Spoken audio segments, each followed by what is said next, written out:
Right, so I'm back to continue on Lemartes, and I've blocked in a bit of the white areas. As I said before, I've done that with Alpha and grey, just tidied up a few bits, and got a little bit of the gold on the now the shield generator on top. I've just realised I should have hit the croziers too. So I'm going to start with doing a bit of gold in the croziers, just standard retributor armour for the gold.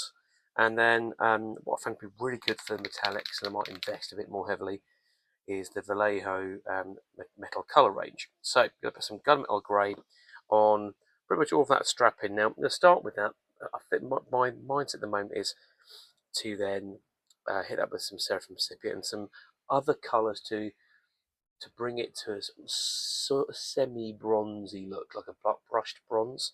But I don't want to start with a bronze colour because they just end up being too dark. So I'm going to try a different way, a bit of experimentation, a bit of fun.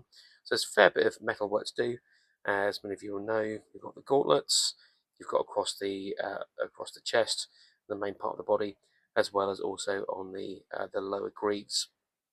So we'll get started. We'll have a little bit of fun with that, and yeah, we'll see how far we get, and then I'm sure I'll get some feedback from the owner when he borrows this back tomorrow.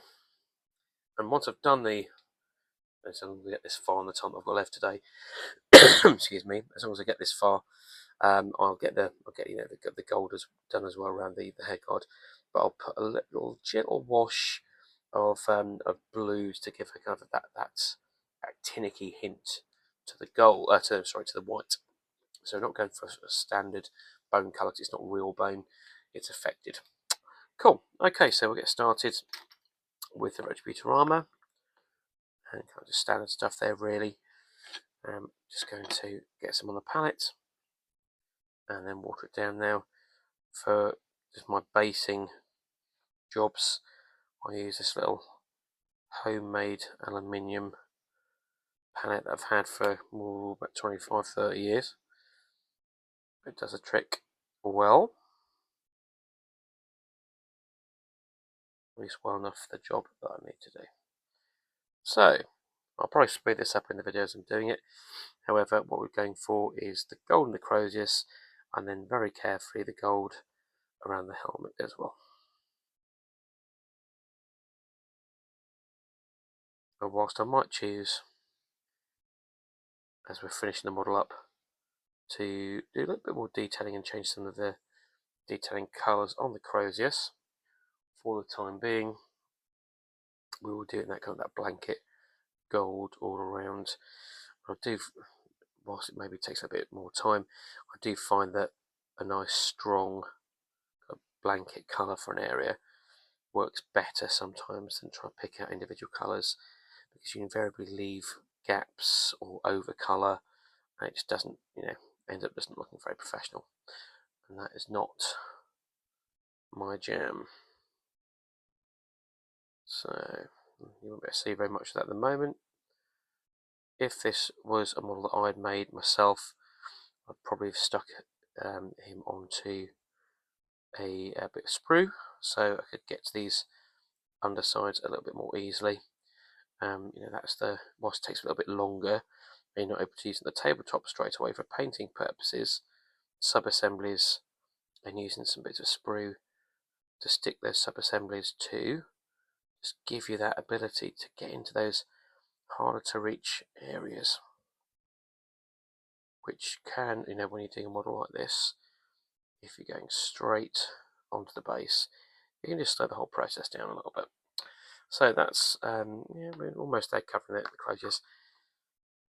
Probably sound like a broken record, but that undercoat really is making the covering of areas a little bit more challenging, just because the texture's challenging the brush, and I don't know, it seems very dry, seems to be soaking the paint up quite a bit. So it won't quite be the super duper finish that I would prefer, but it will do the job.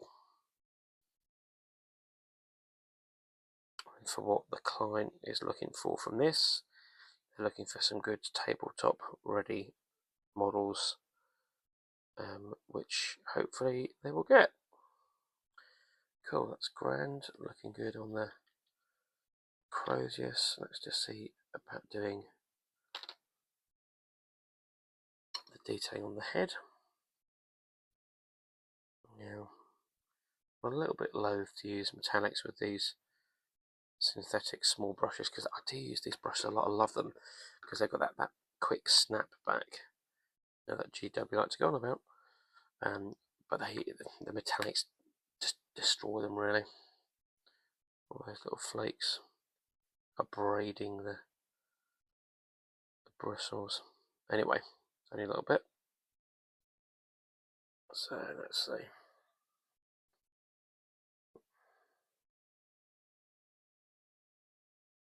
I'm just going to be doing what's over the head now. Obviously, if I over spill here, it's not the end of the world. I'm aiming not to, but it will. That Altheu and grey does take quite a few coats because it's a layer paint and it just seems to be quite thin. I love the finish. I use it for my towel. It's just, it's that really kind of airbrush quality, almost off-white, but the coverage isn't the best, so ideally I don't really want to make any mistakes here if I can help it.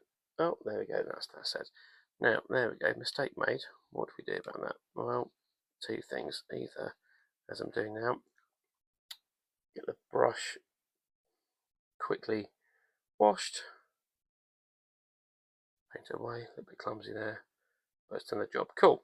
So if you're quick and you're confident, you can either use the same brush that you wash quickly or a brush on standby. As the paint's wet, with a damp brush you normally move that across. Obviously, depending on the part of the miniature it is, sometimes a wipe of the finger will suffice. But for those slightly harder to reach areas, you'll find that the job will be done equally as well with, well, in fact better probably with a damp brush. Right now, well, that might be a little bit out of camera shot. Let's try and get him back in there. Cool. Right, so that's looking okay. Just show up to the camera. So yeah, looking good there. So I'm going to start. What I will do towards the end is we'll do now. I might double check some art, but I'll either go gold on the shoulder pads on the edging there, or we'll go for the silver again. But we'll get the main buttressing done, the chest and the legs. That will take time enough. Okay, so try and be good artists and clean our palettes afterwards. There's two reasons for doing that. Damp finger in there, let's get rid of any of that excess gold. Yeah, that's gone. So yeah, two reasons for cleaning the palette. Number one, so you're not leaving big globules of paint, which builds up over time. You see, I've had this, as I say, for about 25, 30 years, and whilst there is lots of paint on there, and there is a build up which I could clean if I wished. That's 25, 30 years of build up, and they're still completely usable. But maybe it's time to get that sorted. Anyway, so giving these a good shake. Now these are great. You'll hear there's a ball bearing in there already. And you do want to give these a really strong agitate because they are super high quality, but they separate. There's lots of really fine metal filings in there, and it just separates out. So for best results, give it a good old agitate there. Now it's really the flow of these is fantastic. I'm not quite sure what they put in it, but it just seems to flow and flow and flow. However, as we're painting, what you'll see is on the palette here, because it's a good drop in there, you will see it start to separate. So I'll need to regularly remix that. Okay, so let's get started. Now, because this is a gunmetal, it's a nice dark silver, which is great as a base. I find it's probably pretty much the same colour as the sort of standard Citadel dark silvers, the name escaping me for the moment. However, the difference is the flow characteristics. Leadbelcher, that's the word I was looking for, wasn't it? So with Leadbelcher, you end up having to do a lot of work to get it to that nice milky consistency to flow well. So you see, I'm just made a slight mistake, so I'm just rectifying that right now. Yeah, so rather than faffing around getting the flow right with my, with my sort of tried and tested Citadel Leadbelcher, this Vallejo is just is wonderful from the get-go, and just seems to stay on the palette and on the brush. Just seems to stay at that consistency for for quite a long time without drying out and going horrible, which is obviously a positive. The only offset to that, as you've just seen me doing a minute ago, is that it sometimes might be a little bit too runny. So you do have to get used to how you use it. However, that said, let's crack on and get this done. Now, because it's such a dark silver, I sometimes don't put like a Nuln Oil or a wash on. So it seems to work pretty well if you then do a dry brush or a judicious bit of layering with a like a much brighter, more almost aluminium silver.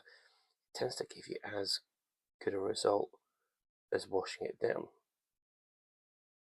And because this is so high in the detail stakes, I'm keen not to then have to go over and over and over. There's another slight mistake there.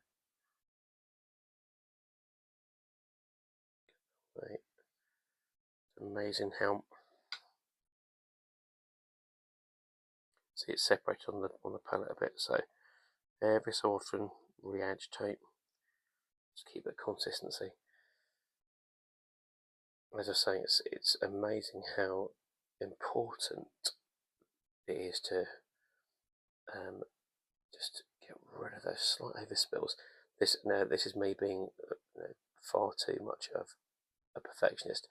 However, the difference, that slight mental difference, you're looking at a model with really clean lines against one where you can see those overspills.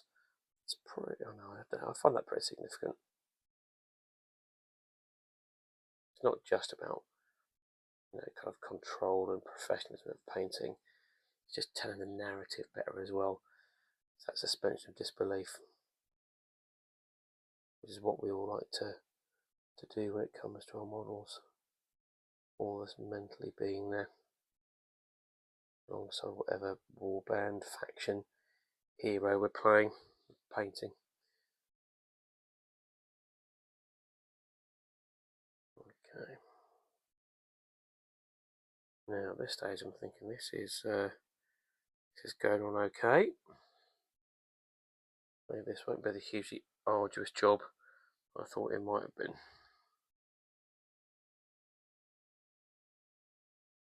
But more likely it's going to take more time to clean that process than the actual initial painting. Now, although this is just going back to the shop and the owner tomorrow, knowing that it's in a work in progress state, what I would really love to do is get a base coat down on all the areas, and a really quick base coat of grey on that base, and just do a little bit of dry brushing on it, just because from the client's perspective, it gives it, they know it's not finished, but it gives them that slight, I was going to say wow factor, that sounds pretentious, but that feeling of, wow, this is great. It's going to look great in the battlefield, and I can't wait to see what it's finished, what the finished product is like. So, selling the dream.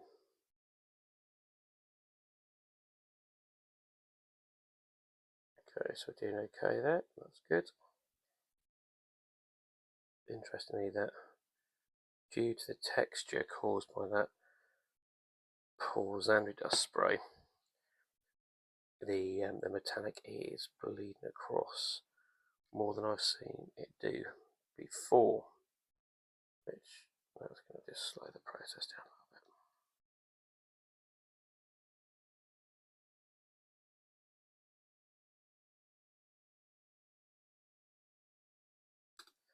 So there's a definite moral there, isn't there, guys? Be careful how you undercut your models.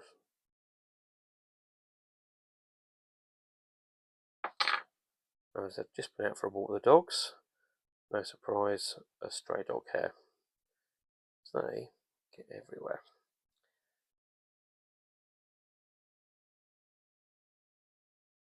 Okay, so again, something which most of you will be used to is moving, manipulating, rotating the models so that you can more easily get those lines and keep everything neat and controlled. This comes down to a little bit of anatomy and understanding how the wrist works and how your hand moves. The more you understand that, generally the easier it becomes. A little bleed over just down here. Try and quickly rectify. I think that's proven right. That statement I made a minute or two ago that it's going to take longer to clean up than to initially paint. However, it's all going down at a fairly good rate, so no major complaints.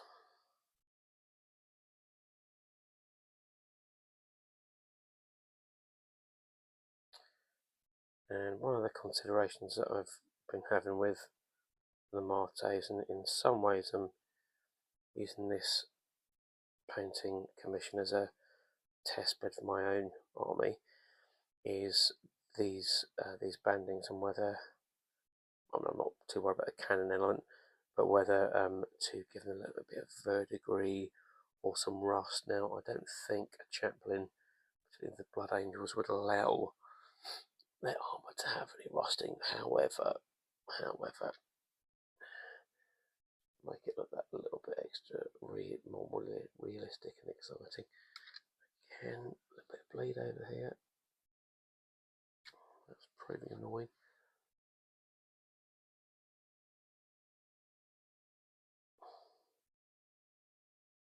There we go, that's a bit better. Okay, cool. Yeah, that texture is definitely causing a fair few issues. We'll be having a wee chat with Neil, the boss of Sundon, about that,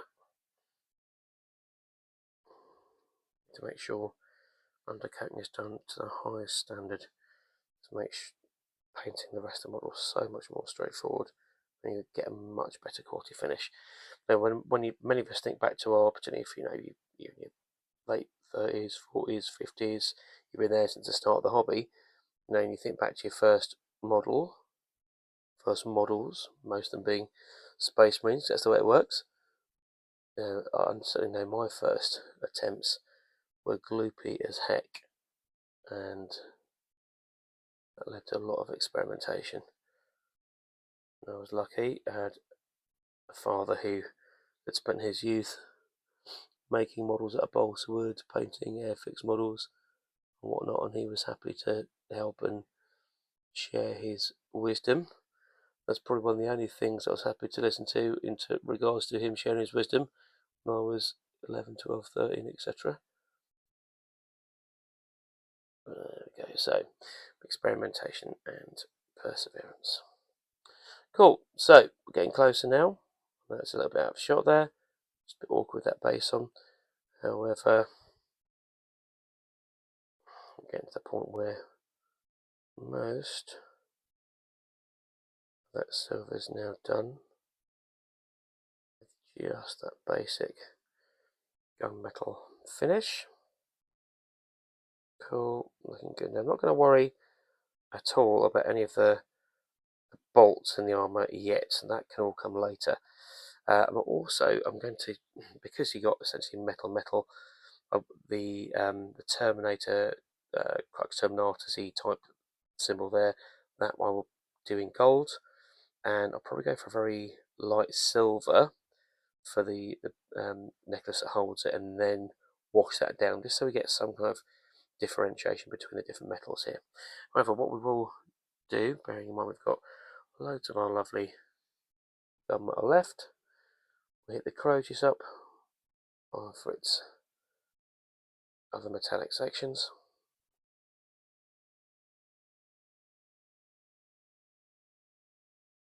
Now, I could just do those all gold, but we just want a bit of variation. Now it's the character model. And if it's excuse me, if it was all the same, it would just get a bit boring, wouldn't it? Interesting. It's just allowed me to see that I've not quite finished doing this banding here just yet. Getting close though.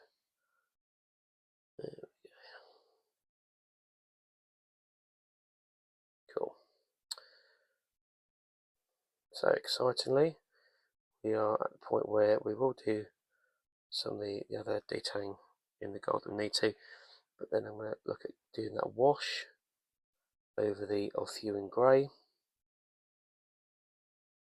and that should, even in this kind of just base coated fashion, it should give the model a little bit of punch. Now also, once the golds are based, it's a very easy job. Stick a bit of Seraphim Sepia, maybe feeling really crazy with a bit of Agrax Earthshade as well, just to give it that nice darkening. I do like that effect on the gold. Right, cool. So, my goodness, how is that looking? A few other bands on the jump pack to do. There we go. Okay. That's looking cool. Nice little bit of detailing. It all just makes the whole model look that bit more interesting, doesn't it? Be looking around to try and see what that detail is. That's always part of the fun of a new model or an HQ or a hero model. Cool. Okay. Right, one last check. Don't worry about those just yet. I'm going to, just for the sake of argument, he's got his grenades there. Now I will actually paint them a different colour, but I'm just going to hit them up with silver for the moment. And then we'll see. Just then they're not looking unpainted. And my signature generally is kind of greenish effect on the frag grenades. I like something from the Soviet era. Okay, last few bits. Oh, he spots another bit. Okay, there's some more banding there. It's really well hidden, and if I was less only retentive, I would probably leave this banding. What I certainly will do in my own model is leave the backpack off, so this can be got to very easily, and then that just makes life that bit easier, doesn't it?